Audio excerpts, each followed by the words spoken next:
আজ আমি existence of গডের উপর আলোচনা করব। অতি সংক্ষেপে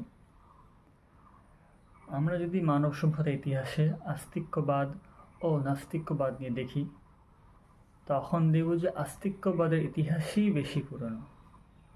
এবং হ্যাঁ, সেটা যেই ফর্মে হোক, একেশ্বরবাদ হোক, বহু ঈশ্বরবাদ হোক, বা প্যান্থেইজম হোক, মানে সবার মধ্যে ঈশ্বর, সর্বেশ্বরবাদ আর কি বলা যেতে পারে, হোক, সেটা ইতিহাস কিন্তু বেশি পুরনো।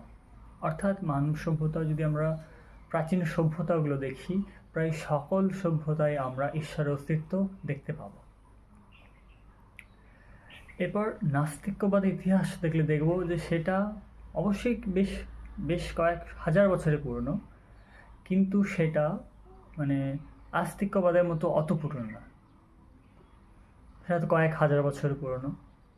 আর সবচেয়ে পুরনো বলতে গেলে যদি আমরা দেখি, ভারতের ক্ষেত্রে চারবাক দর্শন ছিল, যা নাস্তিক্যবাদী দর্শন।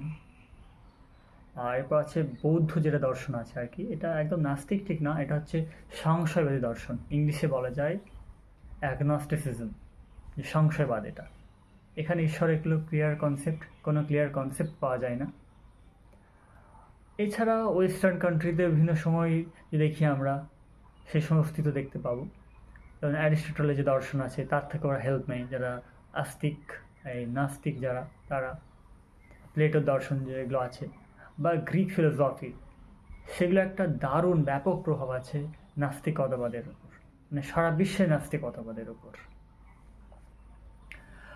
আর এরপর আমরা মানে বিশ্ব ইতিহাসে সর্বপ্রথম একটা অর্গানাইজড অ্যাথেইজমের যে একটা আন্দোলন সেটা দেখি, সেটা হচ্ছে ফ্রেঞ্চ রেভলিউশনে, যেখানে যারা নাস্তিক ছিল তারা আস্তিকদের বিরুদ্ধে, মেনলি এখানে ক্রিশ্চিয়ান, তাদের বিরুদ্ধে একটা ব্যাপক আন্দোলন বা বৃহত্তর একটা আন্দোলন গড়ে তুলেছিল।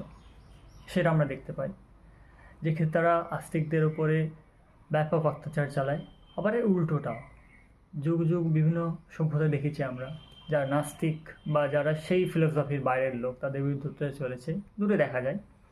যদি এটা আলোচনার বিষয় না, মানে এক্সট্রিমিজম কোনো ফর্মেই সেটা খারাপ, সেটা আস্তিকরাই করুক বা নাস্তিকরাই করুক, যদি সেটা এভিডেন্স বা লজিক্যাল বেসড না হয়, আবেগের উপর ভিত্তি করে সেটা গড়ে ওঠে সেই এক্সট্রিমিজমটা, তাহলে সেটা অবশ্যই মানে পরিত্যাজ্য, সেটা কন্ডেম করতেই হবে। এরপর হচ্ছে যখন ওই ফ্রেঞ্চ রেভলিউশন হলো, এখন এটা এই যে ভাবধারাটা সব জায়গায় ছড়িয়ে পড়লো। এরপর 20th সেঞ্চুরিতে, মানে বিংশ শতাব্দীতে, এই নাস্তিকবাদ একদম স্টেট লেভেল এস্টাবলিশড হলো, যেমন কমিউনিজম, মার্কসিজমের দ্বারা। আর এরপর বর্তমান আর ধর্ম তো প্রথম থেকেই টিকে আছে, এখনও চলেই আসছে। কিন্তু নাস্তিকবাদের ইতিহাসটা সংক্ষেপে আলোচনা করার উদ্দেশ্য হলো যে ওরা কীভাবে এস্টাবলিশড হলো সেটা বলা। এরপর আমাদের আজকের আমার যে বলার বিষয় সেটা হলো দ্য এক্সিস্টেন্স অফ গড, বা ক্রিয়েটার কি, ঈশ্বর কি, ঈশ্বর বলে কিছু আছে, ঈশ্বর বলে কি কিছু আছে, সেটা হচ্ছে আলোচনার বিষয়। এক্ষেত্রে আমি একটা ফিলোসফিক্যাল একটা ফ্রেজ এখানে রাখতে চাই, সেটা হলো, এটাকে বলা হয় কালাম কসমোলজিক্যাল আর্গুমেন্ট। যদিও এইটাকে ঈশ্বর প্রমাণ করার জন্য ফিলোসফাররা বানায়নি বা এটা উদ্ভাবন হয়নি, কিন্তু এটার একটা রেজাল্ট হিসেবে আমরা ঈশ্বর অস্তিত্বের কাছাকাছি পৌঁছে যাই। মানে এটা হলো ঈশ্বরের কাছে পৌঁছানোর বা ঈশ্বরকে খুঁজে পাওয়ার দিকে প্রথম ধাপ, কালাম কসমোলজিক্যাল আর্গুমেন্ট। এই আর্গুমেন্টে বলা হয়েছে that everything that being into existence has a cause, মানে কোনো কিছুই যা একসময় অস্তিত্বে এসছে তা একটা কজ আছে, মানে কারণ আছে। কজ আছে তো কজের ইফেক্ট আছে। আচ্ছা, কিন্তু কজ বিহীন ইফেক্ট সম্ভব না। এই আর্গুমেন্টে মোটামুটি অর্থ মানে এটাই দাঁড়ায়। এখন আমরা বিশ্ব ব্রহ্মাণ্ড সম্বন্ধে দেখি, কারণ আমরা, অর্থাৎ প্রত্যেক ধার্মিক, এখানে হিন্দু, মুসলিম, খ্রিস্টান, জৈন, পারসিক, কারো কোনো পার্থক্য করা হচ্ছে না, কাদের কোনো ডিস্টিংগুইশ করা হচ্ছে না, এখানে সব ধর্মের লোকের কথাই বলা হচ্ছে। তাদের দাবি হলো যে ঈশ্বর হচ্ছে বিশ্ব ব্রহ্মাণ্ডের সৃষ্টিকর্তা, পালনকর্তা। তা এক্ষেত্রে আমরা যদি দেখি যে বিশ্ব ব্রহ্মাণ্ডে কি একসময় অস্তিত্বে এসেছিল, এক্ষেত্রে একাধিক মতামত আছে। 20th সেঞ্চুরির শুরুর দিকে বা 19th সেঞ্চুরি পর্যন্ত 19th সেঞ্চুরি পর্যন্ত বা 20th সেঞ্চুরির প্রথম পর্যায় পর্যন্ত মানুষ বিশ্বাস করত এই বিশ্বব্রহ্মাণ্ড ইটার্নাল, এটা কখনো অস্তিত্বে আসেনি এবং সবসময় এইভাবেই বিদ্যমান এবং এইভাবেই চলবে। এটা এস্টাবলিশ ছিল এক প্রকার। ফলে এখান থেকে একটা আর্গুমেন্ট আনা যেত ধর্মের বিরুদ্ধে যে না, ঈশ্বর সৃষ্টি করেনি, এটা এইভাবেই আছে। কিন্তু 20th সেঞ্চুরিতে যখন বিগ ব্যাং থিওরি আবিষ্কৃত হলো এবং পরে হাবল সেটাকে বিভিন্ন এক্সপেরিমেন্টের দ্বারা এস্টাবলিশ করলো এবং একটা ফ্যাক্টে পরিণত হলো, তখন এই বিষয়টা এস্টাবলিশড হলো যে এই বিশ্বব্রহ্মাণ্ড এমন সময় ছিল যে সেটা ছিল না, অস্তিত্বে ছিল না এবং পরবর্তী সময়ে অস্তিত্বে এসছে। এবার কীভাবে এসছে সেটা একটা আলোচনার বিষয়, একটা প্রসিডিওর আছে, সেটা আলোচনার বিষয় না, কিন্তু অস্তিত্বে এসছে মানে একটা কোনো কিছু হ্যাপেনিং হয়েছে, মানে ঘটেছে কোনো কিছু, এবং সেটা কে ঘটিয়েছে সেটা পরের বিষয়, সেটা আলোচনা পরে আসছি। তাহলে ঘটেছে, অস্তিত্বে এসছে। এবার এখানে হচ্ছে আগের যে পুরনো থিওরি ছিল, মতবাদ ছিল, যেটাকে ফ্যাক্ট বলে মনে করা হতো সেই সময়, মানে এভিডেন্স বিহীন ফ্যাক্ট আর কি মনে করা হতো, সেটা ভুল প্রমাণ হয়ে গেল। এই বিশ্বব্রহ্মাণ্ড যে অস্তিত্বে এসছে সেটা এস্টাবলিশ হলো।